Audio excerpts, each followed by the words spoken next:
కానీ ఆ బిందు నీళ్ళు మన కొడుకుని ఇడిచిపెట్టరో ఎందుకు ఇడిచిపెట్టరు అత్తమ్మా? బావని నీ ఇద్దరు కోడలు ఇడిచిపెట్టిపోయేటట్టు నేను చేస్తాగా. ఆ ఉపాయాలు నా దగ్గర ఉన్నాయి.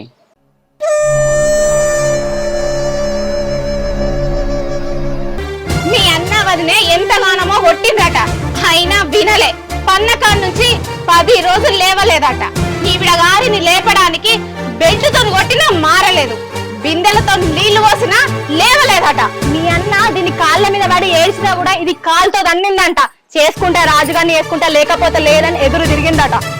మీ వదినకి ఏం అర్థం కాక ఆ రాజుగారికి మీ వదిన ఫోన్ చేస్తే నా బిడ్డను పెళ్లి చేసుకుంటావా లేదా అని అడిగితే ఆ రాజుగారు ఏమన్నాడో తెలుసా? బజార్ గారిని నేనెందుకు లగ్గం చేసుకుంటా, ఇంకొకసారి ఆ చిల్లర దాని గురించి నాకు ఫోన్ చేయకూడదని మీ వదినతో అన్నాడట. అంతటితో నాగిందా ఇది? ఆ రాజుగారిని మర్చిపోయిందేమో అని అనుకునే లోపే పొట్టి పొట్టి బట్టలు వేసుకుంటా, మొగళ్ళతో తిరగరాని తిరుగులు తిరుగుకుంటా మీ అదినది మీ అన్నది పరువు తీసిందట. అవునా? బిందు ఎటువైనా? పెద్దమ్మకి శకుంతలకు పైసలు ఇచ్చేది ఉండే, ఇచ్చేత్తన్నా. అవునా? బిందు, నీ మొగనికి 2 రోజులు లగ్గం చేతివి, నీతోటి మంచిగా ఉంటుందా? మంచిగానే ఉంటుంది. మంచిగా ఉంటారా మీరంతా కలిసి మెలిసి? ఈ మంచితనాన్ని మేము మట్టి కొట్టించడానికి ఉన్నాం కదా. మిమ్మల్ని ఎట్లా ఇడగొట్టాలో మాకు తెలుసు.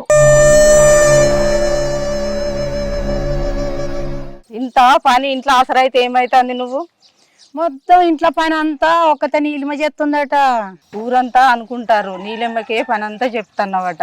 నువ్వు చూత పని కొంత ఆసరైతే ఏమైతుంది? నేను ఇంట్లో పని చేస్తలేనని మీకెవరు చెప్పిండ్రు? ఊరంతా అనుకుంటారు. అద్దద్దనంగా 2వ పెళ్లి చెత్తివి, అదే చెప్పింది మాకు. నీలిమనే చెప్పింది, మీ చెల్లెనే చెప్పింది మాకు. ఊరంతా పశారం చెప్తుంది. సరే పెద్దమ్మ, నేను పోతున్నా. సరే బిడ్డ పో. షీ, ఎవ్వరిని నమ్మద్దు. నేను దాన్ని ఎంతన్నా మంచిగా చూసుకున్నా, కానీ అది నాకే గోతులు తవ్వి నన్ను చెడ్డదాన్ని చేయాలని చూస్తుంది. ఆగు, ఇంటికి పోయినాక దాని సంగతి చెప్తా. అవునే, ఏమని చెప్పకత్తున్నవే?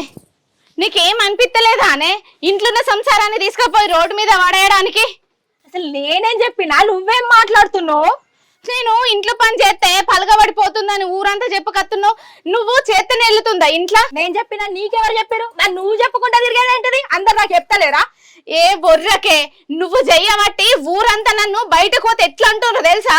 నువ్వు చేయబట్టి కూడా మమ్మల్ని అట్లనే అంటున్నారు. మేము అన్నామా ఎప్పుడన్నా? ఎందుకు? నేనేమన్నా? నువ్వే మొత్తం చేసుకొస్తున్నాట, మేము తినుకుంటా ఉంటున్నామంట. మరి మేము ఎక్కడ తినుకుంటా? నీకు చెప్పండి, నేను హెల్ప్ చేయలేదా? నువ్వు చెప్పి నన్ను అంటున్నావేందే? లేదు, ఫస్ట్ చెప్పింది నువ్వే, నన్ను అంటున్నావేంటి? ఇగో ఇంట్లో తలొక పని చేస్తేనే ఇల్లు కడుతుంది. అందరం ఎవ్వల మట్టి ఉంటలేం, ఏదో ఒక పని చేస్తున్నావు. మరి నువ్వెందుకు పోయి బయట గట్ల చెప్పినమాట కదా, నాకు కూడా చెప్తున్నారు చెప్పినాలు. ఇంకా మళ్ళీ నా మీదకి నోరు చెప్తావా? నువ్వు చెప్పిన కాబట్టి నేను మాట్లాడుతున్నా. ఇప్పటి వరకు నేను అడిగినా ఏంటే నువ్వు నన్ను అడిగేది? పాసల పొట్టు పొట్టు గిట్ట అంటే పొట్టు కూడా చంపుతా. పొట్టిదానా? నన్నే పొట్టిదానంటావా? నువ్వు నన్నే కొడతావా? ఏమైందే మీకు? ఏ రకాలు పుట్టినాయే? ఎట్లా కొట్లాడుతుండే? పాలు నీళ్ళ లెక్క కలిసి ఉండేటోళ్ళు పాము ఉంగిస లెక్క కొట్లాడుకుంటారేందే? అంతా ఇది చేయబట్టే. చూసినావా పెద్దదాన్ని నన్ను చూడకుండా నా మీదకి ఎట్లా చేయలేపుతుందో? ఇది నన్ను కొట్టింది. ఇంట్లోకి రావాలంటే నాకు రాబుద్ది అయితే లేదు. ఇంటికి వస్తామన్న మనిషి అంత ఉంటుందా? మీ లొల్లులు చేయబట్టి నేను ఏ పని మొదలు పెట్టినా కూడా నాకు ఆ పని ముందర పడతలేదు. మీరు కొట్టుకోవాలి, సాగు లేవనగాలి. ఎవరు నాకు ఇంట్లో ఉండాలన్నా సావాలన్నా బతకాలన్నా సమస్యలేదు.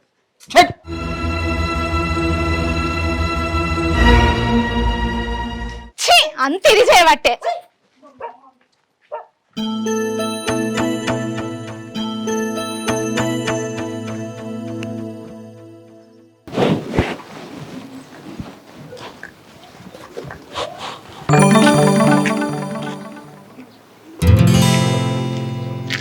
ఏందన్నా గేరుస్తున్నావు? ఏందన్నా ఏదో బాధగా ఉన్నావు? ఏం లేదురా తమ్మి, రోజు మా ఇంట్లో లొల్లి అవుతానేరా. ఎందుకు లొల్లి అవుతుందో అర్థమవుతలేదు, మనసులో పడతలేదు అసలు. ఏం దోసకొచ్చిడ కూర్చున్నా. వాళ్ళిద్దరికి ఎవరో చెప్పుడు మాటలు చెప్తానట్టున్నదిరా. దాని చెప్తే దానికి అర్థమవుతలేదు, దీని చెప్తే దీనికి అర్థమవుతలేదు. ఇద్దరితో నాకు వశపడతలేదు, నెత్తి నొప్పొస్తా. నాకు ఏం చేయాలని వెళ్తలేదు, ఎవరికి చెప్పినా ఏమింటలేదు, ఏ పని మొదలు పెట్టినా అయితలేదు.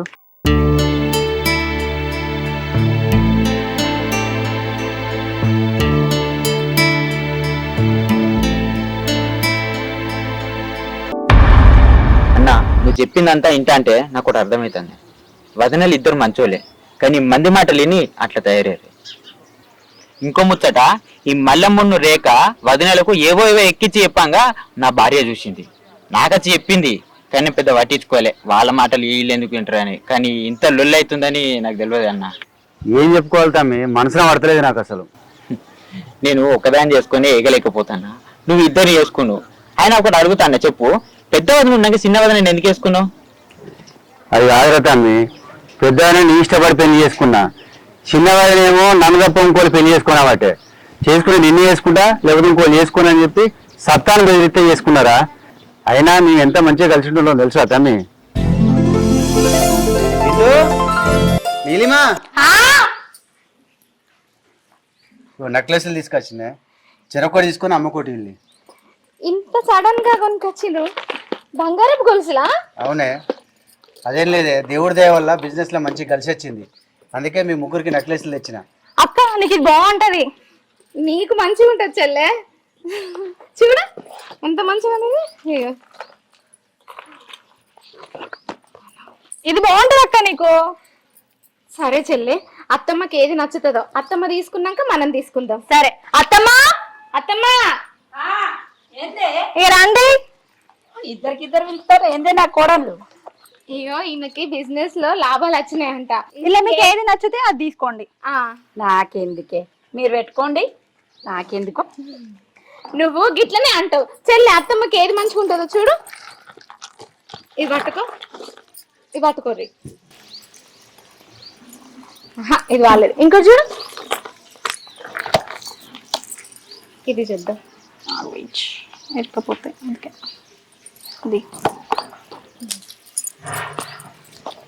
అబ్బా నాకెందుకే, మీరు పెట్టుకోండి. ఇది బాగుంది. అబ్బో అమ్మకి ఇది మంచిగా ఉంది. ఇది మంచిగా ఉంది. ఇది తీసుకోండి అత్తమ్మ మీరు. అవునా, మీ ప్రేమలు చల్లగుండా. ఈ చెంప చీరలు ఇది నువ్వు పెట్టుకో చెల్లె. నువ్వు తీసుకో అక్క, నీకు బాగుంటది. లేదు చెల్లె, ఇది నాకు సరిపోతుందిలే, ఇది నువ్వు తీసుకో. లేదక్క, ఇది నేనే తీసుకుంటా, ఇది నువ్వు తీసుకో. అరే ఎవరు ఏదో ఒకటి తీసుకోలే, కొట్టుకోకులే. నువ్వు ఏదంటే అదే, నువ్వు అన్నమాట మేమందరం కాదంటావా? ఇవాళ రేపు తోడబుట్టిన అక్కయ్యలు కూడా కలిసి ఉంటలేరే, కానీ మీరు అంతకన్నా మంచిగా కలిసి ఉంటారు, అదే సంతోషం. ఇది నాకు దొరికిన బంగారు చెల్లెలు. ఇవి నా 2 బంగారు కోడళ్ళు.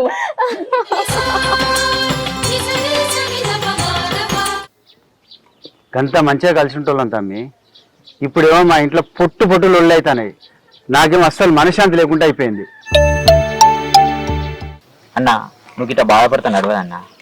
అసలు మన ఇంట్లో లొల్లులు ఎక్కడ మొదలవుతున్నాయో తెలుసుకో అన్న. మన కుటుంబంలో ఎవరైనా సిచ్చి పెట్టడం కట్టురా అంటే అలా నెత్తి ఎంటుకలు రాలగొట్టాలన్న, లేకపోతే మన కుటుంబం ఇచ్చుకపోతుంది. మన ఇంట్లో మనకే ఒకరికి మనశ్శాంతి లేకుండా అవుతుంది అన్న. మన ఇంట్లో లొల్లి జరుగుతున్నాయని ఊళ్ళో తెలిసిందనుకో అందరికి సుల్కన్ అవుతాం. ముట్టి కట్టుకోరని పోరోడు కూడా సాలు చెప్పనీకి వస్తాడు. మన ఇంట్లో లొల్లిలు అవుతున్నాయని తెలిస్తే ఆడోడు ఈడోడు దూరి లొల్లి పెద్ద అయ్యేద్దామని చూస్తారన్న. అసొంటలకి ఏం చేయాలంటే ఆయన దగ్గర రానియద్దన్న. కాలు పెట్టనీకి వస్తే కాలు కాదు ఏలు కూడా పెట్టనియద్దన్న. ఏం చేయాలరా తమ్మి, నాకు మనసున పడతలేదు. ఏముందన్న, మన ఇంట్లో లొల్లి కారణం ఇవ్వలో అలా అడిగి కడిగాయి. మన కుటుంబంలో ఇంకోసారి సిచ్చు పెట్టాలంటే పానం గజ్జం అనాలి. సరే తమ్ముడు, నువ్వు చెప్పినట్టు చేస్తారా? సరే అన్న, మరి నేను పోయేస్తా. సరేరా, నేను కూడా ఇంటికి పోతాగా. ఎటు పోతున్నావే? ఆ ఇంట్లో నాకు మనసున పడతలేదు, దాని ముఖం చూసుకుంటే నాకు ఉండ బుద్ధి అయితే లేదు. మా దోస్తోళ్ళు ఇల్లు గీనే ఉంది, అడిగిపోయేస్తా, కొంచెం సేపు కూర్చొని వస్తా. నువ్వు ఎటు పోతానవే?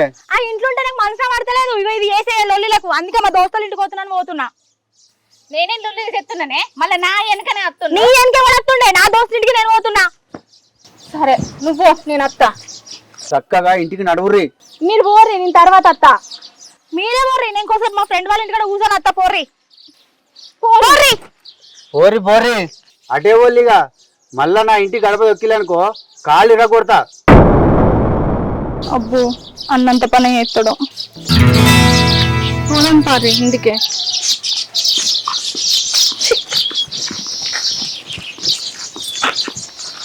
ఏమైంది అత్తమ్మ, మనం అనుకున్నది అనుకున్నట్టు జరుగుతుందా లేదా? జరుగుతుంది, కానీ ఆ బిందు నీళ్ళు మన కొడుకుని ఇడిచిపెట్టరో. ఎందుకు ఇడిచిపెట్టరు అత్తమ్మ? బావని నీ 2 కోడలు ఇడిచిపెట్టిపోయేటట్టు నేను చేస్తాగా. ఆ ఉపాయాలు నా దగ్గర ఉన్నాయి.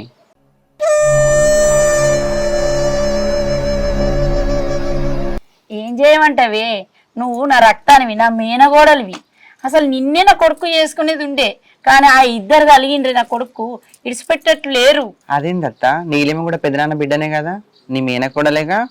కాదే పిచ్చిదానా, మా అన్నకు వదినకు పిల్లలు కాకపోతే ఆ నీలిమను ఎక్కడి నుంచి తీసుకొచ్చుకుని సాదుకున్నారే. ఈ విషయం దానికి తెలియదు, అది మన రక్తం కాదు. అవునా? ఈ ముచ్చట నాకు తెలియదు అత్తమ్మ. ఈ ముచ్చట ఎవరికి తెలియదే, నాకు తప్ప. నా కొడుకుని చేసుకున్న కాంచి ఇద్దరు కలిసిమెలిసి అక్క చెల్లెలు లెక్కుంటారు. ఈ మధ్యనే నువ్వు వచ్చిన కాంచి లొల్లులు పొట్టు పొట్టు పెట్టుకుంటారు. వాళ్ళ మధ్యలో జరిగే లొల్లుల్ని ఇంకా పెద్దగా చేసి నా కొడుకు మనసు మార్చి వాళ్ళ జంజాటం లేకుండా చేయాలి. వాళ్ళిద్దరూ ఒకరికొకరు ఒక మాట కూడా అనుకునేటోళ్ళు కాదు. ఈ మధ్య పొట్టు పొట్టు లొల్లి పెట్టుకుంటారు. ఏం చేసినవి నువ్వు? ఈ బిందు నీలిమ నా కోడళ్ళ లెక్క ఇంట్లో తిరుగుతా ఉంటేనే నాకైతే ఒళ్ళంతా కంపరంగా జర్లు తేళ్ళు వారినట్టు అవుతుంది. వీళ్ళు నా కొడుకుని ఇడిచిపెట్టి పోతారా? నేను ఎవరినొత్తా? నీ మేనకోడల్ని, నీ రక్తాన్ని. వాళ్ళు గొడవ పడేలా చేసిన దాన్ని వాళ్ళు విడిపోయేలా చేయలేనా? ఇప్పుడు చూడు ఏం చేస్తానో. ఛీ, ఎంత నమ్మిన్నే నిన్ను, ఇంత ఈసం నీ లోపల పెట్టుకొని ఉన్నవా? ఏందత్తమ్మా, ఏం పాపం చేసినాం నీకు? సొంత తల్లి కంటే ఎక్కువ చూసుకున్నాం కదా మేము. ఇంట్లో దొంగను ఈశ్వరుడు కూడా దొరకబట్టాడు అని అంటారు. మా గుణాలు మంచి కాబట్టి, మేము ఎదుటోళ్ళ మంచిని కోరుకునేటోళ్ళం కాబట్టి మీ అసొంటి గుణాలు మాకు బయట పడేటట్టు చేసిండు ఆ భగవంతుడు. నాకు పెళ్లి కాకముందు పెళ్లి చేసుకుంటా అంటే నువ్వు ఎవరు చేసుకున్నాక ఇష్టం లేదురా కొడుకా అంటివి. నీ కోసం, నీ ఇష్టం కోసం నేను ఇష్టంగా ప్రేమించిన బిందును పక్కకు పెట్టి ఈ నీరజ గురించి తెలుసుకుందామని తిరుపతికి పోయినమ్మా. తెలుసా నీకు? నేను బిందును పెళ్లి చేసుకుంటా అంటే నువ్వు ఎవరిని చేసుకున్నా నాకు ఇష్టం లేదురా కొడుకా అంటివి. నేను బిందును పెళ్లి చేసుకున్నా అంటే నువ్వు ఏమన్నావమ్మా? తిరుపతిలో ఉన్న నీ మేనకోడ నీరజనే పెళ్లి చేసుకోవాలని అన్నావు. నువ్వు అన్న ఒక్క మాట కోసము నేను ఇష్టపడ్డ బిందును పక్కకు పెట్టి నీరజతో మాట్లాడడానికి తిరుపతి పోయినా. నీకు తెలుసా అమ్మా? ఈయనే తిరుపతికి పోయేసరికి ఇదే నీ కోడలు నీరజ కులంగానాన్ని ప్రేమించి పెళ్లి చేసుకుంటా అన్నదట. ఇంట్లో వాళ్ళు వద్దనేసరికి నెల తిరగక ముందే ఇంకోని లగ్గం చేసుకుంటా అని మీ అన్నను వదినను ఆగం పట్టించిందట. మీ అన్న వదినే ఎంతగానమో కొట్టిందట, అయినా వినలే. పన్నకాడ నుంచి 10 రోజులు లేవలేదట. ఈవిడ గారిని లేపడానికి బెల్టుతో కొట్టినా మారలేదు, బిందెలతో నీళ్లు పోసినా లేవలేదట. మీ అన్న దీని కాళ్ళ మీద పడి ఏడ్చినా కూడా ఇది కాలుతో దన్నిందంట. చేసుకుంటే రాజుగారిని చేసుకుంటా, లేకపోతే లేదని ఎదురు తిరిగిందట. మీ వదినకి ఏం అర్థం కాక ఆ రాజుగారికి మీ వదిన ఫోన్ చేస్తే నా బిడ్డను పెళ్లి చేసుకుంటావా లేదా అని అడిగితే ఆ రాజుగారు ఏమన్నాడో తెలుసా? బజార్ దాన్ని నేనెందుకు లగ్గం చేసుకుంటా, ఇంకొకసారి ఆ చిల్లర దాని గురించి నాకు ఫోన్ చేయకూడదు అని మీ వదినతో అన్నాడట. అంతటితో నాగిందా ఇది? ఆ రాజుగారిని మర్చిపోయిందేమో అని అనుకునే లోపే పొట్టి పొట్టి బట్టలు వేసుకుంటా మొగళ్ళతో తిరగరాని తిరుగులు తిరుగుకుంటా మీ అదినది మీ అన్నది పరువు తీసిందట. మీ అన్న వదిన దీన్ని గమనించి దీనికో సంబంధం గురించిండు. వాంతో కూడా చెట్టా పట్టలు వేసుకొని తిరిగి తిరిగి వాడిని కూడా పక్కన పెట్టింది. ఇది ఒక బక్కగాన్ని చూసుకొని అన్న అన్న అని పిలుస్తూ వాడితో లేచిపోయి పెళ్లి చేసుకుంది. ఇది లగ్గమైనాక అత్తగారి ఇంట్లో మంచిగా చూసుకున్నారట. తల్లి గారి ఇంట్లో చాలా అన్నట్టు అత్తగారి ఇంట్లో చిన్న చిన్న విషయాలకే చిల్లర పంచాయతీ బాగా చేసిందట. చిల్లర లొల్లిలు అంటే ఏంటి అనుకున్నావు అత్తమ్మ? కోడుల కూర అనుకుని బీరువల దాచిపెట్టుకుంటదట. దీని ఆడబిడ్డకి వీడిని ప్రేమించు వాడిని ప్రేమించు, నీకు నేను సపోర్ట్ చేస్తా అని చెప్పి ఆ చిన్న పిల్ల మనసుని ఖరాబ్ చేసిందట అత్తమ్మ. అత్తకున్న ఆరాలకు ఊడ్చే కాడ తూడ్చే కాడ చిల్లర లొల్లిలు పెట్టించిందట. ఇది గమనించిన ఇలా పెద్ద బావ వచ్చి ముఖం పట్టుకొని తిని, ఓ చిల్లర దానా బజార్ దానా, ఇంట్లో ఇన్ని లొల్లిలు జరగడానికి కారణమే నువ్వేనే, ఇంట్లోకి వెళ్ళి నడువు అని అన్నాడట. ఇది ఎంత చెప్పినా మారకపోయేసరికి దీని భర్త దీన్ని మెడబట్టి బయటకు గెంటేసి ఇంకో లగ్గం చేసుకున్నాడు. దీని గురించి మాకెట్లా తెలుసు అనుకుంటున్నావు అత్తమ్మ? నీ కొడుకు దీనికోసం తిరుపతి పోయినప్పుడే దీని భాగవతం మొత్తం బయటపడ్డది. ఎప్పుడు చూడు మా మేనకోడలే నా ఇంట్లో పడాలి, నా రక్తమే నా ఇంట్లో పడాలి అనుకుంటున్నావు కానీ నువ్వు అనుకునే ఆలోచన వల్ల నీ కొడుకు జీవితంతో పాటు మా జీవితాలు నాశనం అవుతున్నాయని ఆలోచించిన అత్తమ్మ నువ్వు ఎప్పుడైనా? ఊకోండి, ఊకున్న కొద్ది బాగా మాట్లాడుతున్న నా గురించి మీకు ఏం తెలుసు? ఏం మాట్లాడుతున్నావే? చేసిందంతా చేసి బాగా మాట్లాడుతున్నావా? నార్మల్ ఇసొంటోళ్ళు మారరత్తమ్మా. ఇసొంటోళ్ళ మాటలు వినడం నీది తప్పు. మంచోళ్ళు కుటుంబంలో జరిగే చిన్న చిన్న లొల్లిలను ఆపి అందరూ కలిసి ఉండాలని కోరుకుంటారు. ఇలాంటి నీచులు నికృష్టులు మంచిగా ఉన్న కుటుంబాలలో మంచిగా ఉన్న మనుషుల మధ్యలో చిచ్చులు పెట్టి రాక్షసానందం పొందాలనుకుంటారు. ఇగో మంచిగా చెప్పుతున్నా, నువ్వు ఎంతో మందిని విడదీసినావు, ఎన్నో కుటుంబాల మధ్యలో చిచ్చులు పెట్టినావు. అదంతా నీకు ఇప్పుడు సంబరం అనిపిస్తుంది కావచ్చు, కానీ నీ వల్ల బాధపడ్డోళ్ళ ఉసురు కలకల తలిగిందనుకో మట్టి కొట్టుకపోతావు. అది తెలుసుకో. నాకు భయపడకుండా ఏం కాదే, కానీ ఆ భగవంతునికి భయపడు. మంచిగా బతుకు, మనిషిలా మారు. నువ్వు మంచి చేయకుండా పర్లేదే, తెలిసి తెలిసి చెడు చేయకు, పాపం ముళ్ళగట్టుకోకు. నన్ను క్షమించండి. మీ ఇద్దరి మధ్యలో గొడవలు కావడానికి నేను కూడా కారణమైన. దీని మాటలు పట్టుకొని మీ బతుకుల్ని ఆగం చేద్దాం అనుకున్నా. నన్ను క్షమించండి బిందు. అయ్యో అత్తమ్మ, మీరు పెద్ద పెద్ద మాటలు మాట్లాడకుర్రు. మీరు పెద్దవాళ్ళు అయినా మీరు మారిండ్రు, మాకు అదే చాలు. ముఖం పెట్టుకొని అయ్యో అత్తమ్మ, ఇది ఎంతైనా బాబాయ్ బిడ్డనే కదా, ఇక్కడ దీనికి మనం తప్ప ఇంకెవరున్నారు? బావా, రేపు ప్రొద్దున దీన్ని తిరుపతిలో దించేసేద్దాం బావా. సరేనే, నన్ను క్షమించండి. నేను ఇప్పటికైనా మారి మంచిగా ఉంటా. బాధపడకే, నువ్వు మారాలనే మా తాపత్రయం. మారితే మాకు సంతోషం కదా మరదలా, అంతకంటే ఏం కావాలా మాకు?